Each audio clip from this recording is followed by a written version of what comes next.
Otto was born as Prince Otto Friedrich Ludwig of Bavaria at Schloss Mirabell in Salzburg, part of Bavaria, Germany, on the 1st of June 1815.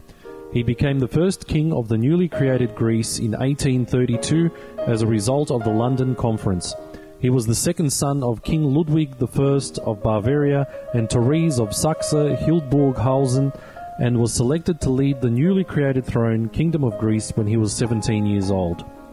The Hellenes, now known as Greeks, were living on the most southern eastern tip of Europe as refugees after many had run away from Constantinople following its takeover by the Ottoman Turks.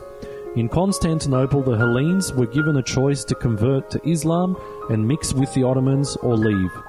Many agreed and stayed, while the rest left, settling on the many barren islands of the Mediterranean Sea and the most southern tip of Eastern Europe. Under the Convention of London, the three great powers, Britain, France and Russia, had assigned the borders of the new state of Greece upon request of the Hellenic people to be under their rule as opposed to Ottoman rule. British Foreign Secretary Palmerston agreed with French and Russian diplomats and, without consultation of the Hellenes, or Greeks as they renamed them, decided that Greece should be a monarchy. British Ambassador Sir Stratford Canning and the other representatives concluded the Treaty of Constantinople, which set the boundaries of the new Kingdom of Greece along the Arta-Volos line. The great powers were in full control of the Hellenic people, and it was they, especially the British, that gave them recognition and support. Throughout his reign, Otto was unable to resolve Greece's poverty and prevent economic meddling from the outside. Greek politics in this era was based on affiliations with the three great powers that had guaranteed Greece's independence: Britain, France and Russia, and Otto's ability to maintain support of the powers was key to his remaining in power. So it was the British, along with the French and Russian powers, that created Greece and gave the Hellenic people recognition. Without them, they would have been Hellenic people under Ottoman Turkish rule. When Otto was elected king, the great powers extracted a pledge from Otto's father to restrain him from hostile actions against the Ottoman Empire. They also insisted that his title be King of Greece rather than King of the Hellenes, because the latter would imply a claim over the remaining Hellenes then still under Ottoman Turkish rule. Otto arrived in Greece with 3,500 Bavarian German troops, the Bavarian Auxiliary Corps, and 3 Bavarian advisors aboard the British frigate HMS Madagascar. Although he did not speak Greek, he immediately endeared himself to his adopted country by adopting the national costume and Hellenizing his name to Othon. This was all done to gain the confidence of the Hellenic people and accept him as their leader. Otto's reign is usually divided into 3 periods: the Regency Council, Absolute Monarchy, and the Constitutional Monarchy. The initial Regency Council was headed by Count Joseph Ludwig von Armansperg, who in Bavaria as Minister of Finance had recently succeeded in restoring Bavarian credit at the cost of his popularity. Von Armansperg was the president of the Privy Council and was the first representative or prime minister of the new Greek government. The other members of the Regency Council were Karl von Abel and George Ludwig von Maurer. After the king reached his majority in 1835, von Armansperg was made Arch-Secretary, but was called Arch-Chancellor. Britain and the Rothschild Bank, who were underwriting the Greek loans, insisted on financial stringency, that is, to be rigorous and unsparing from Armansperg. The Greeks were soon more heavily taxed than under Ottoman rule, as the people saw it.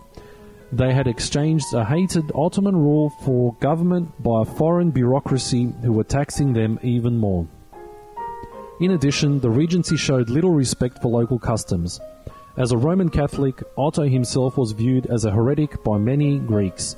However, his heirs would have to be Orthodox, according to the terms of the 1843 Constitution. King Otto brought his personal brewmaster with him, Herr Fuchs, a Bavarian who stayed in Greece after Otto's departure and introduced Greece to beer under the label Fix. Otto's early reign was also notable for his moving of the capital from Nafplon to Athens. Due to the negative feelings of the Greek people toward foreign rulers, historical attention to this aspect of his reign has been neglected, because it reveals important facts about the people and modern-day country. During 1836 and 1837, Otto visited Germany, marrying 17-year-old Duchess Amalia of Oldenburg. The wedding did not take place in Greece, but in Oldenburg, on the 22nd of November 1836. The marriage did not produce an heir, and the new queen made herself unpopular by interfering in the government and maintaining her Lutheran faith. During this period, Amandsberg, who was the prime minister, was dismissed from his duties by King Otto immediately upon his return from Germany. However, despite high hopes on the part of the Greeks, the Bavarian Rothschild was appointed chief minister, and the granting of a constitution was again postponed. The attempts of Otto to conciliate Greek sentiment through efforts to enlarge the frontiers of his kingdom, for example by the suggested acquisition of Crete in 1841, failed in their objective and only succeeded in embroiling him in conflict with the great powers. On the 3rd of September 1843, the king agreed to grant a constitution which would require that there be Greeks in the council along with the French, English and the Russian party, who all vied for power. The influence of the British was the strongest, and King Otto suffered in the Pacifico incident of 1850, when British Foreign Secretary Palmerston sent the British fleet to blockade the port of Piraeus with warships to exact reparation for injustice done to a British subject. The continued inability of the royal couple to have children also raised the issue of succession. The 1844 constitution insisted that Otto's successor had to be Orthodox Christian, but as the king was childless, the only possible heirs were his younger brothers. However, they were staunch Catholics that did not want to convert to the Greek strain of orthodoxy. Being royalty, it was distasteful bowing down to the lower class of society or mixing via marriage with non-royalty. In 1862, a new coup was launched, and the great powers that were controlling Greece told Otto to not resist them and simply leave. He and his wife boarded a British warship and went back to Bavaria, Germany, where he spent the rest of his life and died in 1862. His successor was George I of Greece, who again did not have any Hellenic Greek heritage, but came from Danish royalty. To summarize the events, the Hellenes, as Greeks were known originally, requested to be under British European rule as opposed to the Ottoman Turks, and be respected as a separate country. Once the loans from Britain and the Rothschild family was organised, support was gained from the other world powers, France and Russia, and then the Bavarian Prince Otto was selected to be the first king of Greece. At the end of Otto's reign, having no heir, he was replaced by a Danish prince to rule Greece. We will discuss his reign in the following video.